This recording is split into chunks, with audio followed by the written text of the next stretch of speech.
Hello dear students, आज और कुछ क्वेश्चन लाया हूं टॉपिक रोटेशनल मोशन में से जेडब्ल्यू और नीट एस्पिरेंट्स के लिए from the concept point of view important रहेगा। तो देखते हैं पहला क्वेश्चन क्या बोलता है और इसके हिसाब से यहां पर इसका सॉल्यूशन देखते हैं।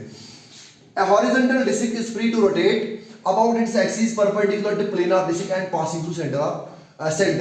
तो इसका मतलब ये एक हॉरिजॉन्टल डिस्क है, ठीक है, और इस हॉरिजॉन्टल डिस्क में ये हॉरिजॉन्टल लाई कर रही है और ये एक एक्सिस है जो इसके सेंटर में पास हो रही है और perpendicular to plane of disc. मतलब अगर ये डिस्क है तो इसके परपेंडिकुलर में ऐसे ये सेंटर में से एक्सिस पास हो रही है, ठीक है। अब उसको क्या बोल रहा है, इस एक्सिस के अबाउट है फ्री टू रोटेट, ये इसके अबाउट घूम सकती है ये डिस्क। इसका ये दिया है इस गिवन है टॉर्क टाउ। अब इसको जब टॉर्क टाउ दिया गया, आपको पता है जब फोर्स देते हैं लीनियर मोशन में तो वहां पर लीनियर डिस्प्लेसमेंट होता है। जब किसी चीज को रोटेट करना होता है तो उसके लिए फोर्स की जगह टॉर्क लगता है, ठीक है। तो टाउ दिया टॉर्क, ये रोटेट हो जाएगा इसी एक्सिस के अबाउट और इसकी काइनेटिक एनर्जी वेरी करती है ऐसे। तो लिखा दिया है इसकी काइनेटिक एनर्जी की variation 1/2 k into theta square, where k is the constant and theta क्या है, theta है angular displacement।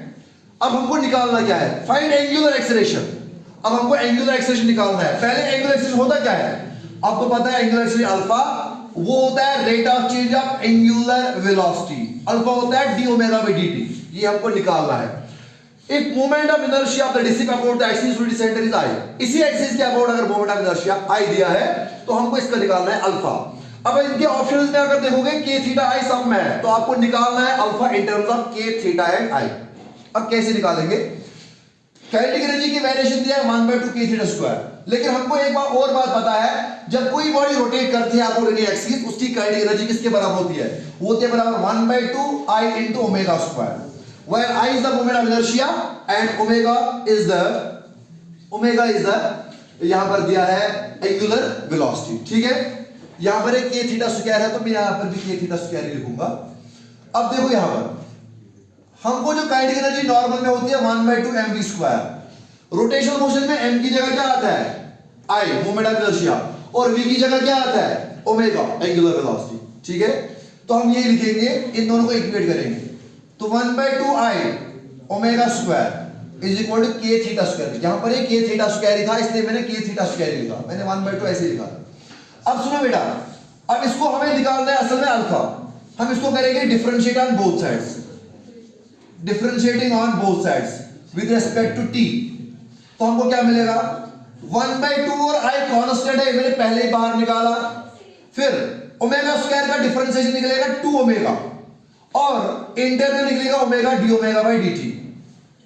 जैसे x पावर n होता है, इसका होता है n x n minus 1 और फिर होता है x का with respect to t dx by dt। अगर इधर t करेंगे तो वही चीज मैंने यहां पर अप्लाई किया, ओमेगा स्क्वायर का 2 ओमेगा और d ओमेगा बाई dt इसका इंटरनल। यहां पर भी k तो कांस्टेंट बाहर निकलेगा, थीटा स्क्वायर का डिफरेंशिएशन कितना होगा 2 थीटा और d थीटा बाई dt इसका इंटरनल आएगा। अब यहां पर 2 और 2 कैंसिल तो कितना निकला i इंटू ओमेगा। अब d ओमेगा बाई dt मैंने पहले ही बोला किसके बराबर अल्फा, यही तो हमको निकालना है तो अल्फा यहां पर लिखेंगे which is equal to 2 k theta और d थीटा बाई dt आपको पता है एंगुलर वेलोसिटी होता है बराबर rate of change of angular displacement d theta by dt। तो इसकी जगह लिखेंगे ओमेगा, ओमेगा ओमेगा कैंसिल और यहां पर आ गया अल्फा, ये i डिवाइड हो जाएगा 2k थीटा अपॉन i। तो आप यहां पर ऑप्शंस में देखोगे ऑप्शन नंबर डी आपका आंसर रहेगा। अब नेक्स्ट क्वेश्चन है क्वेश्चन नंबर 2, इसी रोटेशनल मोशन के रिलेटेड है, मोमेंट ऑफ इनर्शिया कांसेप्ट पे है, ठीक है। ये एक सॉलिड स्फीयर दिया है, ठीक है। सॉलिड स्फीयर ये इसका एक्सिस है टू द सेंटर, इसके अबाउट कुछ मोमेंट ऑफ इनर्शिया होगा I और वो आपको पता है वो होता है अगर इसका रेडियस r है मास m है वो होता है 2/5 mr स्क्वायर।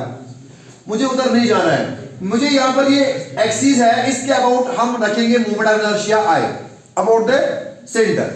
अब हमें एक क्वेश्चन है वो पूछ रहा है अगर हम सेंटर इसी जो डायमीट्रिक एक्सिस है इसके दूर अगर इसके पैरेलल कोई एक्सिस लेंगे, ठीक है, फॉर एग्जांपल x दूर पे वो लेंगे तो उस एक्सिस के अबाउट इस स्फीयर का मोमेंट ऑफ इनर्शिया किस तरह वेरी करेगा, ये आपके चार ऑप्शंस है, ग्राफ चार दिए हैं। तो how will the moment of inertia about an axis parallel to diametric axis of a solid sphere vary. तो ये आपके चार ऑप्शंस है, किस तरह वेरी करेगा। उसके लिए मैं आपको एक बात बताऊंगा, इस एक्सिस के अबाउट कितना मैंने मोमेंट ऑफ इनर्शिया माना आई, इसका मैं मास मानता हूं m, और यहां से यहां इनके दरमियान x डिस्टेंस है, एक्सिस और डायमीटर के दरमियान x डिस्टेंस है। तो अगर इस एक्सिस के अबाउट हम मानेंगे मोमेंट ऑफ इनर्शिया ix, तो वो moment of inertia x according to parallel axis theorem में डायरेक्ट लिखूंगा।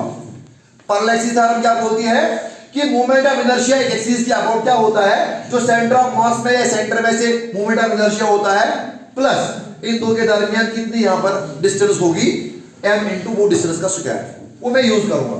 तो ix मोमेंट ऑफ इनर्शिया इस एक्सिस के अबाउट जो मैंने x दूरी पे लिया है डायमीटर से, वो होगा बराबर इस सेंटर में से कितना मोमेंट ऑफ इस एक्सिस के अबाउट i, इसके अबाउट i है i plus mass of the sphere m, और इनके दरमियान डिस्टेंस x है इनटू x स्क्वायर।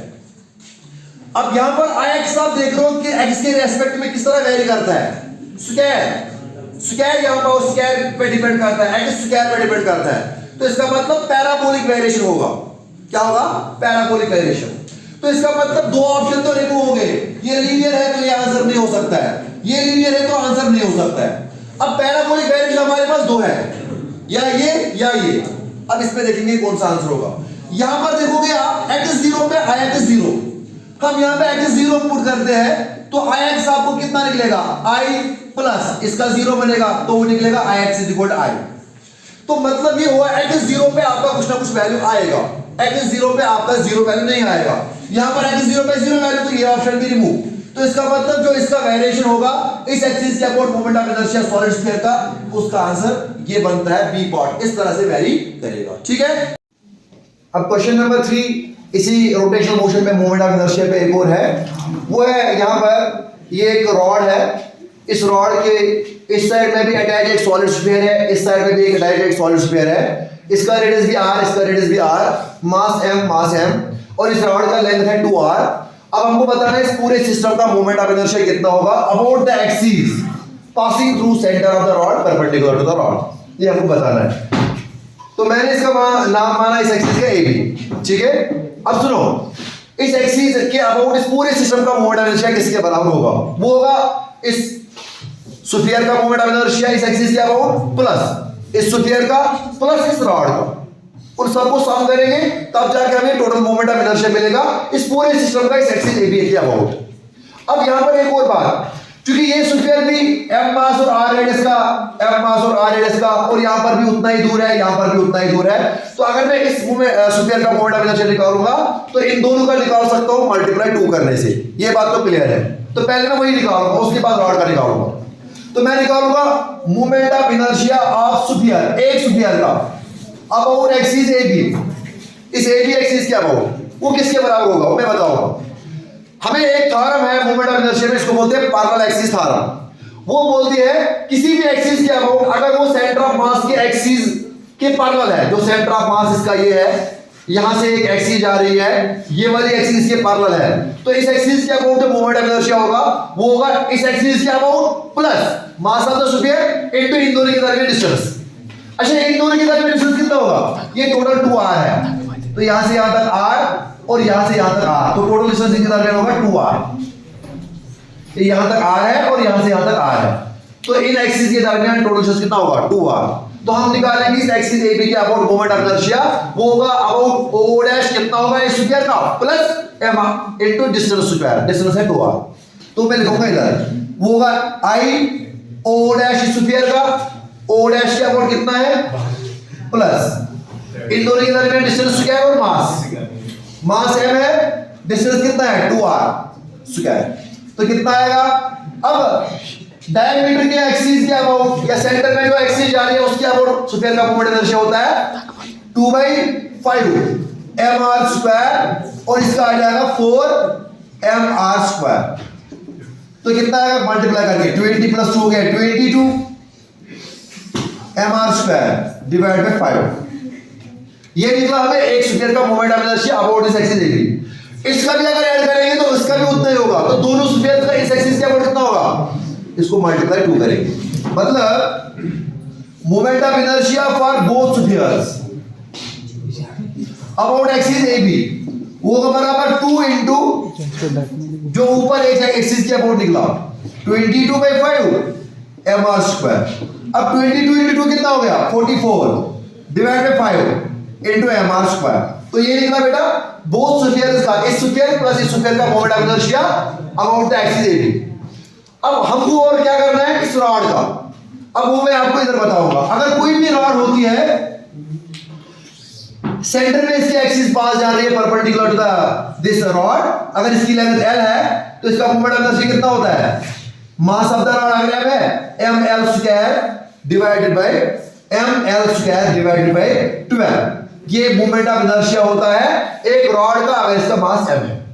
एक और बात मैं आपको बताऊंगा, इस स्फीयर का मास m दिया था, इस स्फीयर का मास m दिया था और इस रॉड का मास भी m दिया था, रॉड का मास m। तो कितना होगा इसका हो जाएगा इधर बेटा moment of inertia of rod about A B, वो कितना आ जाएगा, वो जाएगा ml²। l की जगह कितना आएगा 2r, क्योंकि इसकी लेंथ कितनी है 2r, m 2r² divided by 12 4 mr² divide by 12 निकलेगा। ठीक है, अब इन दोनों को क्या करेंगे ऐड, इन दोनों को ऐड करने से जो मिलेगा वो होगा पूरे सिस्टम का मोमेंट ऑफ इनर्शिया। अब कितना आएगा वो आएगा इधर total moment of inertia of the system about axis A B, तो होगा इसका प्लस इसका ऐड, तो 44 mr² divided by 5 plus 4/12 mr²। अब इनको बस आपको मल्टीप्लाई करना है, या क्रॉस मल्टीप्लाई करो या तो एलसीएम मेथड करो, उससे आपका ये आंसर निकलेगा। ठीक है, नेक्स्ट तो मैं इधर दिखाऊंगा वो वाला। तो इस पूरे सिस्टम का जो मोमेंट ऑफ इनर्शिया निकलेगा वो निकलेगा, अगर इसको एलसीएम बनाएंगे कितना 60, तो बनाएंगे इसका 60 एलसीएम। ठीक है, तो इसको 12 करना है मल्टीप्लाई, नीचे भी 12 करना है तो 60 बन गया, ऊपर भी 12, तो वो कितना बनेगा 12 into 4 हो गया 48, 48 और 4 52। ठीक है, शाबाश। उसके बाद हमें यहाँ पर जैसे मैंने यहाँ पर किया 12 into 4 हो गया 48, 8 में लिखा 4 कैरी आ गया, 12 into 4 फिर से वो 48 और 4 प्लस 4 हो गया 52, वो मैंने डायरेक्ट लिखा 5 to 8 mr² प्लस, अब इसको करना है 5, नीचे भी 5 ऊपर भी 5, 20 mr²। ठीक है, तो अब इनको ऐड करो कितना आएगा 578 548 अपॉन 60 इंटू mr²। अब इसको आप मल्टीप्लाई कर सकते हो, डायरेक्ट 4 से करो, 4 इंटू 15 हो गया 60, तो यहां पर आएगा 4 इंटू 1 कितना आ गया 4 इंटू 3 और 4 इंटू 7, तो इसका आंसर आएगा 137 अपॉन 15 mr²। ये इसका आपको पूरे सिस्टम का मोमेंट ऑफ इनर्शिया निकलेगा। क्लियर?